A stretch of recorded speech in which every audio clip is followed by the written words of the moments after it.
Konnichiwa! Good afternoon, everyone. We are here at Barangay Plainview to tackle about the tradition, culture, foods, and language of the Japan countries. We are here to Barangay Plainview to interview the two ladies of the staffs of the Barangay Plainview. Hello everyone, I'm Eunice Enrile. I'm the desk officer of the barangay. Hello everyone, I'm Amabel Leon. I'm an assistant desk officer. Ayan. Nakalimutan natin magpakilala. Okay, pinakilala muna natin sila. So, sa here, magpapakilala din kami. I'm Edgar Hamera Jr. And I am a student of ICAS, or Infotech College of Arts and Sciences, taking the course of BS HM, or Bachelor of Science in Hospitality Management. Partner? And also, I'm Risa Paula Puada, so classmate po kami. Ayan. So, for this video, yan, pag-uusapan po namin kasama ng dalawang desk officer ng Barangay Plainview ang patungkol sa tradition, culture, pagkain at language ng Japan's country. Okay, let's start! Sino mauuna sa atin? Miss Amabel, tama ba? Ikaw na lang mauna. Okay, sige. When it comes to, kung narinig mo ang salitang Japan, ano yung naiisip mo agad? Sige. Ako, pag naririnig ko yung Japan, with regards to their culture, alam ko na very traditional sila when it comes to respecting people. For example, nagbabaw sila to greet the people they encounter, and then syempre pag papasok ka sa ibang bahay, tinatanggal nila muna yung sapatos nila or yun. Yes, kaya, no, bakit kaya ganun ang Japanese? Bakit kaya ganun ang Japanese culture, no? Na bakit na kailangan maghubad ng chinelas o sapatos sila pag sa tuwing papasok sila ng ibang bahay? Hindi, sa Pilipinas naman, hindi naman ganun, tama, di ba? Kasi pinapalaga nila yung traditional nila na paggalang. Okay, so ganun din sa pagbabaw, kada may makikita sila, pagkada may makikita sila sa na makakasalubong lang nila, magbabaw sila. Nakakatuwa na ang Japan talaga is very respectful Sobrang sa napakalago sa kanila. Yes, hindi lang yan, di ba? Tulad nga ng sabi natin kanina, meron silang dalawang uri ng religion nila. Yes. Isa yung Shintoism and Yung Buddhism. Sa pagkakalam ko kasi ang Buddhism is galing siya sa India. Pupunta siya sa India ang Buddhism. Bakit kaya nai-apply sa Japan ang Buddhism, ang religious Buddhism? Bakit kaya, no? Pero hayaan natin na makasagot niyan ang Google.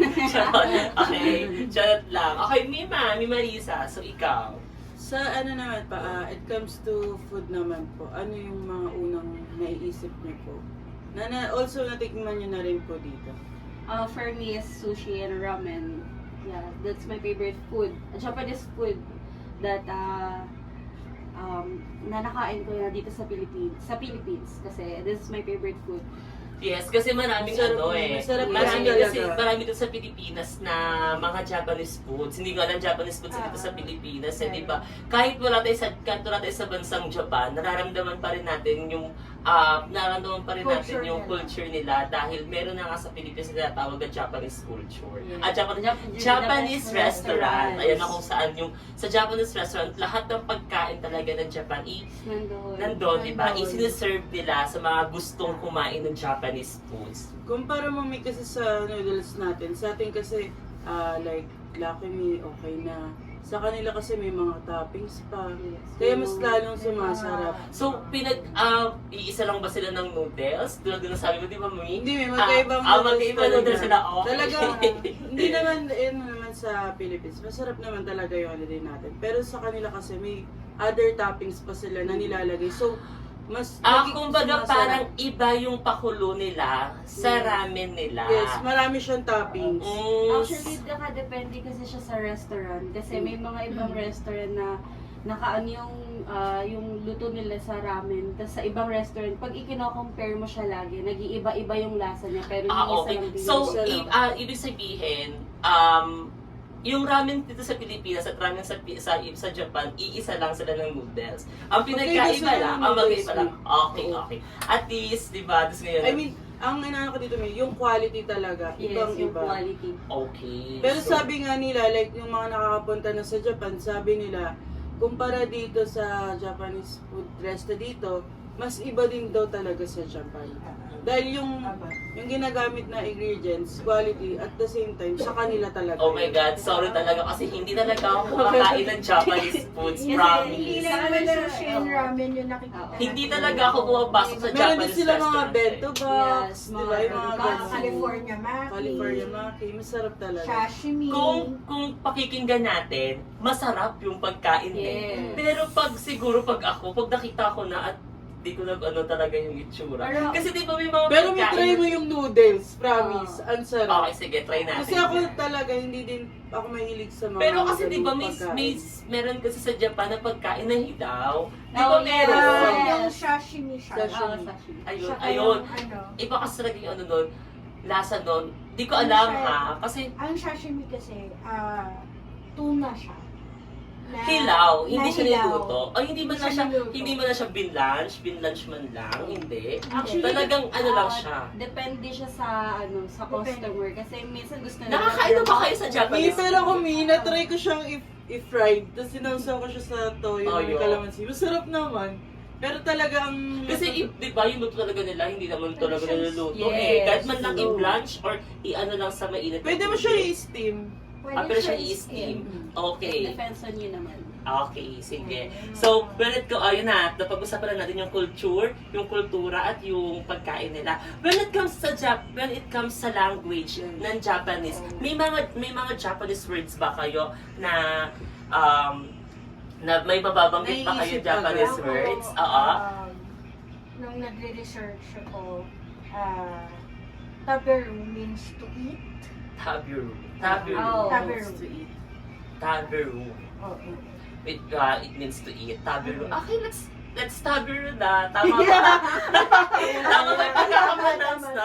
Let's tabiru na. Pag nasa pag nasa Kasi di ba meron din sa Lumima katulad ng konnichiwa, watashi wa zameiwa desu, di ba? Ang sige best Mi. nila. Sige. Anohan natin yan. Paano ba magpakilala ang Paano magpakilala sa Japan? Sige, go. Konnichiwa, watashi wa nameiwa apwada risa desu. Ganun, I'm from Mandaluyong. Meron sila mga ganun. Iba-iba eh. Iba-iba rin. Iba yung na- phrases Oo. nila. Like kasi pag po meron silang silent, hindi sila parkit, spelling nila is M-A-S-U is mas na yun. Mas lang po siya pagka binasa mo May siya. mga Ah. word na may mga May mga silent lang talaga. Mga silent tulad ng ng Hajime Mashite. Oo. Kasi ang pagkakabasa natin doon talaga din Hajime Mashite, Mimashite. Oo. So ang silent ay yon, ibig sabihin May silent ay silent, kasi ang pagkakabasa natin dapat doon is Hajime Mash. Hajime Mashite. Tama po ba? Okay. Parang yung Okay. extra. So ang yung des na yan, desu. Dapat yan, di ba? Desu. Kasi ko na yan na-search ko na yan. Oo. Desu. So ibig sabihin, silent U, des lang para talaga siya. Des lang siya pag Okay. When it comes naman sa when it comes naman sa age, paano bang pag-pronounce ng Paano ba pag-pronounce sa Japan ng age? Oh my God, ako din. Nakalimutan ko rin. Sa nga ako, Sanju. Same tayo kasi Sanju. kasi edad lang tayo. Nakalimutan ko na yung mga words na yun. Ng Go lang. bilang. Okay, so at Kay least, ma'am naman, ano yung parang pag sinabi yung Japan, ano yung naaalala mong word na parang, okay, ito na yung konnichiwa, hello, ganun, pagbati. Sa'yo po, ano yung parang nare-remind sa'yo na word nila? Yung I'm sorry nila. ano yung sabi? Ano yung sorry sa Japan? Gomen nasai. Gomenasai. Gomenasai. Gomenasai. Kasi alam ko lang yung word sa kanila is konbanwa, sabihin is good evening, konnichiwa meaning is good afternoon, then arigato gozaimasu, yun yung the way ng Thank you. pag-thank you nila, ng the way ng pag-thank you nila, na Thank you very polite, much. na pa-polite, tama ba? Thank you very much, polite. Arigato gozaimasu, yan, thank you with polite impression, tama ba impression ba yun? Ayun. So, nakakatuwa, no? Kasi, talagang pag naririnig yung sa Japan, yung word na Japan at bansang Japan, talagang ano yung unang maiisip ninyo? Sige, pag narinig niyo yung salitang Japan, ano yung unang maririnig niyo? Kasi ako, pag nakakarinig ako ng isang ng salitang Japan, ang ang sumasagi sa isip ko, yung Japan. Yes. Yung ganon, yung Japan. Yung moshi-moshi. Yun yung narinig Ako naman ko. pag ganun, ang una ko naisip is maganda daw doon, malinis. Ako yun yung gustong buhay ng mga Pilipino. Oo. Although, malaki yung kita talaga. Malaki yung income mo. Pero sabi nila, kabaliktaran daw nila is malaki din yung ginagastos mo dahil mahal daw yung mga Mabilihin. Oo. Mahal Malaki mo. yung yung sahod mo, pero yung mga bilihin, malaki din. So ikaw, Miss Amabel, from pag naririnig mo yung salitang Japan, ano yung naiisip mo? Ako yung mga culture ng Japan, naisip ko, hindi lang naman culture nila yung traditions, naisip ko yung mga festivals nila. Ang dami silang festivals. Okay. Meron Festivals. sila, Ano yung mga sub-festivals? Sige nga. Meron sila Hiroshima Food Festival, which is ongoing siya hanggang ngayon. Okay. Kung di po nakakatawa. Ano pa, puro food po yung inaano to? Puro food. Meron din silang mga Halloween festivals. So hindi na sa Pilipinas, hindi na pala sa... Oh, creative sila sa Ay, mga meron Halloween. silang Halloween festival. Nakalimutan ko lang kung kailan yung start yun. And then meron pa silang in preparation for the Halloween, a walk in the forest. A walk in the forest. Pero ano siya, talagang madilim. Parang for Halloween din. Ano sila, creative sila sa mga ganyan. Sa mga design. Totoo naman talaga. Kasi di ba ang Japan, pag sabi ko sa Japan talaga, naiisip agad natin, sila yung pinakamagaling pagdating sa technology. Super Oo, tama, creative. di ba? Napaka-creative, napakagaling nila pagdating sa Yes. technology. Di ba? Yung cellphone na ginagamit natin, di ba? Halos lahat ng yung cellphone na gamit. ginagamit natin sa Japan Japan. talaga nang galing. Tsaka isa rin sila sa pinakamayamang bansa. Yes, exactly. Pero ang Japan kasi once na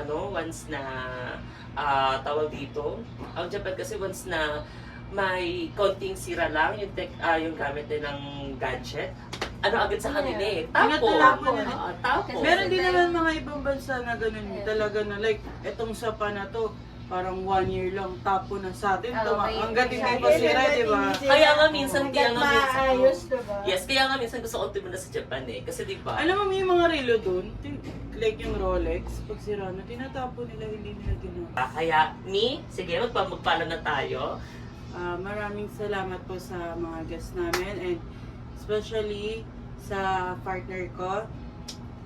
Mag-thank you na tayo. Yan, sige. Thank you guys. Ano nga sa Japanese ang thank you? Domo arigatou gozaimasu. Ayan. Domo arigatou gozaimasu. Thank you.